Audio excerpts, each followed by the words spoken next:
Control flow graph extracted और developed for R code. हमने code से कंट्रोल फ्लो ग्राफ बनाया, कंट्रोल फ्लो ग्राफ से पाथ सेलेक्ट किए, पाथ सेलेक्ट करने के बाद पाथ कंडीशंस निकाली, पाथ कंडीशंस के बाद हमने कैंडिडेट इनपुट्स ली ताकि हम उन पाथ्स को सेंसिटाइज कर सकें। अब हमें ये देखना है कि क्या हमने enough testing as per our given criteria कर ली। लेकिन क्वेश्चन ये है गिवन क्राइटेरिया क्या है और criteria for control flow graph based testing हैं कितने, इसको हम देखते हैं जनाब। Coverage could be node coverage, edge coverage, statement coverage, condition coverage, decision coverage, MCDC, इससे भी आगे और हैं। मैं इतने कवर करके इसको आपको एक्सप्लेन करना चाह रहा हूँ। Node coverage, I have control flow graph, it is set of nodes and edges. I want to establish if all nodes are covered. Edges, edge coverage, all edges are executed. Statement coverage, achieved when all statements in a method have been executed at least once. Problem इधर क्या है?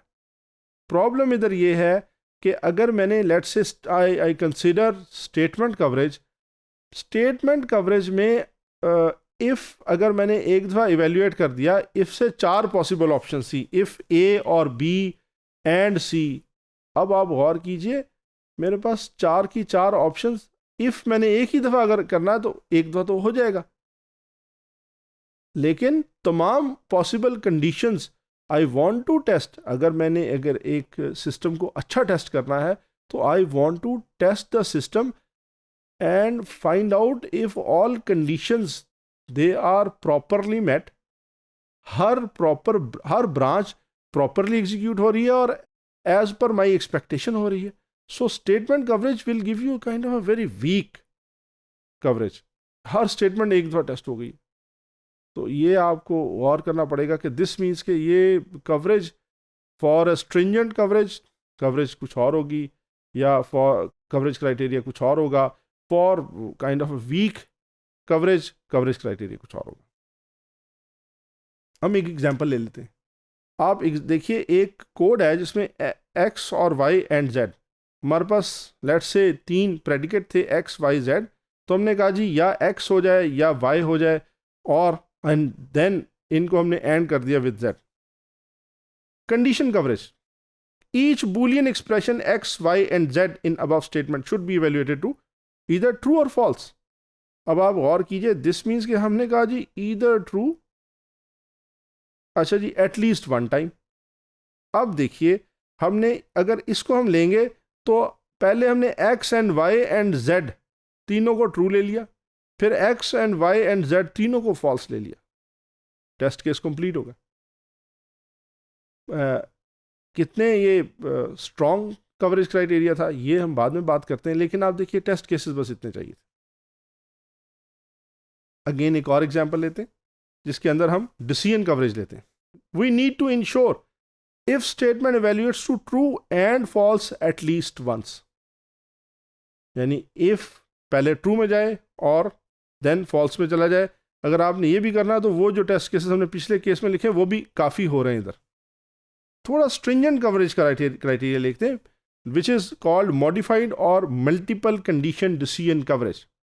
Each boolean variable, अब पहले था if true और false में चला जाए, अब कहा जी each boolean variable should be evaluated to true and false at least once and also affect decision outcome cases. अब आप गौर कीजिए हमें 4 एडिशनल टेस्ट केसेस चाहिए to what we have already got, उनको हम इंक्लूड नहीं कर रहे।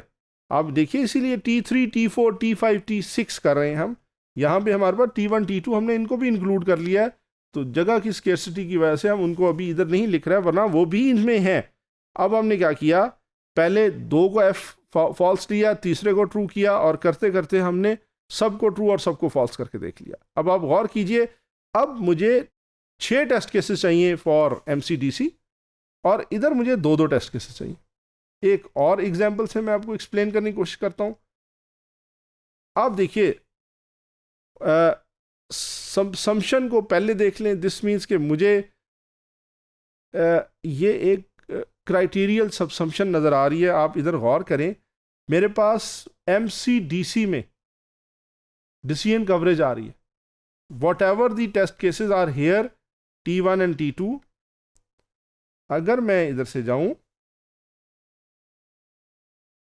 तो अगला कवरेज, दिस मीन्स के whatever is required decision coverage में, डिसीजन उसमें कंडीशन कवरेज में MCDC will ensure that that is also done.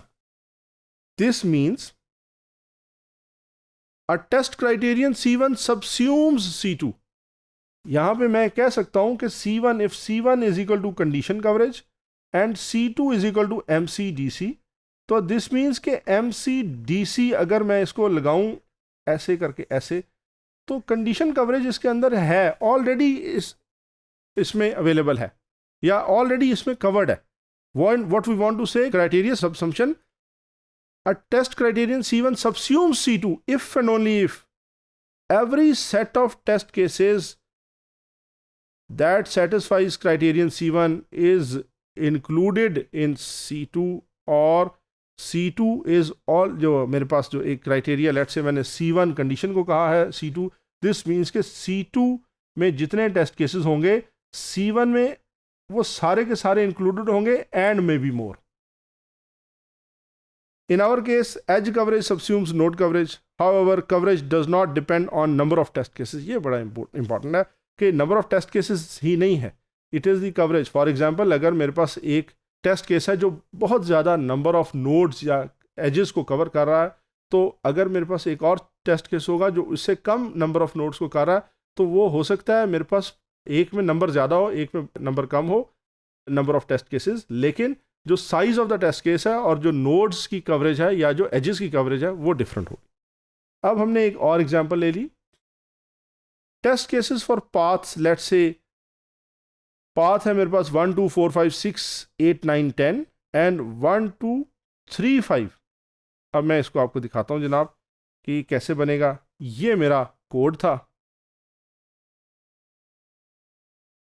और ये अगेंस्ट दिस कोड, ये मेरे पास इसका कंट्रोल फ्लो ग्राफ है. अब आप गौर कीजिए, दिस मीन्स कि ये कुछ इस तरह करके जाएगा 1 2 4 5 1 2 3, then it will come here 6 8 9 10. अगर मैं इसको 6 7 8 भी कर दूं, 6 7 8 6 7 6 8 6 7 6 8, अब ये और भी कंप्लीट हो जाएगी. कंप्लीट नोड कवरेज आ जाएगी मेरे पास. अगर कंप्लीट नोड कवरेज मेरे पास आती है तो दिस मीन्स अब आपको ये चीज़ नोटिस करनी पड़ेगी, या देखिए आप कि एज कवर नहीं हुई, हालांकि सारे कवर हो गए मेरे पास. मैंने ये जब इसके अंदर चेंज किया है तो इसके अंदर आपके सारे के सारे नोड्स तो कवर हो गए, लेकिन एक एज बच गई. अगर मैंने इस एज को भी इंक्लूड करना हो, we need following additional test case. ये टेस्ट केस मुझे एडिशनल डालना पड़ेगा जिसके अंदर हो ये कि आपका यहां से ये कवर हो जाए. Test cases for the paths, मैं एग्जांपल अपनी वही पुरानी लेके चल रहा हूं जनाब. आप देखिए, ये हमारा कोड था जिसका हमने ये कंट्रोल फ्लो ग्राफ बनाया था. अगर मैं दो टेस्ट केसेस डेवलप करूं या दो test cases I plan to develop from और कंसिडरिंग पाथ्स 1 2 3 4 5 6, दिस मीन्स कि I am interested in 1 2 3 and 1 2 4, then I am interested in 6 7 6 8 9 and 10. अब आप देखिए, मैंने 3 और 4 इसको गौर करें, मैंने इनको कवर कर लिया. अब आप गौर करें, इसके अंदर सब नोड्स कवर हो गई, हर नोड एग्जीक्यूट हो गई है. इधर एक चीज़ गौर करने की बात है कि हर नोड कवर हो गई है, क्या हर एज भी कवर हो गई है? आप गौर करें, ये वाली एज कवर हो गई, यस. ये वाली एज चल गई, बिल्कुल ठीक है. यहाँ से मैंने फॉल्स पे आया, हो गया. यहाँ से मैंने 8 से ट्रू पे गया, आ गया. यहाँ से आ गया, ये बच गई. नोटिस करें कि मेरी ये नोड कवरेज तो हो गई, एज कवरेज नहीं हुई। अब कंप्लीट नोड कवरेज हो गई, एज कवरेज नहीं हुई। एज कवरेज नहीं हुई, हमारे पास edge 8 to 10 is not covered. अगर मुझे इसको कवर करना हो तो मुझे एडिशनल टेस्ट केस चाहिए जी। This test case I require, जो इस एज को एग्जीक्यूट करे। दिस मीन्स, अच्छा यहां जो चीज समझने वाली है कि दिस मीन्स कि as coverage subsumes node coverage. ठीक हुई ना? सो हमने दो डिफरेंट एंगल से देख लिया। हमने एमसीडीसी में हम ये देखें, हमने देखा कि जो एमसीडीसी था, अगर हमने उसको ऐसे बनाया था तो हमने देखा था कि कंडीशन कवरेज उसमें थी। इस तरीके से हमने एज कवरेज बनाई तो हमने देखा कि nodes, edge coverage will ensure कि all nodes are covered. MCDC will ensure all condition coverage is there. लेकिन कंडीशन कवरेज और नोड कवरेज ये गारंटी नहीं करती कि all edges are taken care of. इसी तरीके से स्टेटमेंट कवरेज ये गारंटी नहीं करती कि MCDC coverage criteria MCDC is also taken care of. हमें ये समझ में आया कि show me the application, give me the coverage criteria, according to that I will give you the set of test cases. और फॉर अभी शुरू में हमने कहा था लैब असाइनमेंट, अगर आप अपनी लैब असाइनमेंट कर रहे हैं तो may be node coverage will do.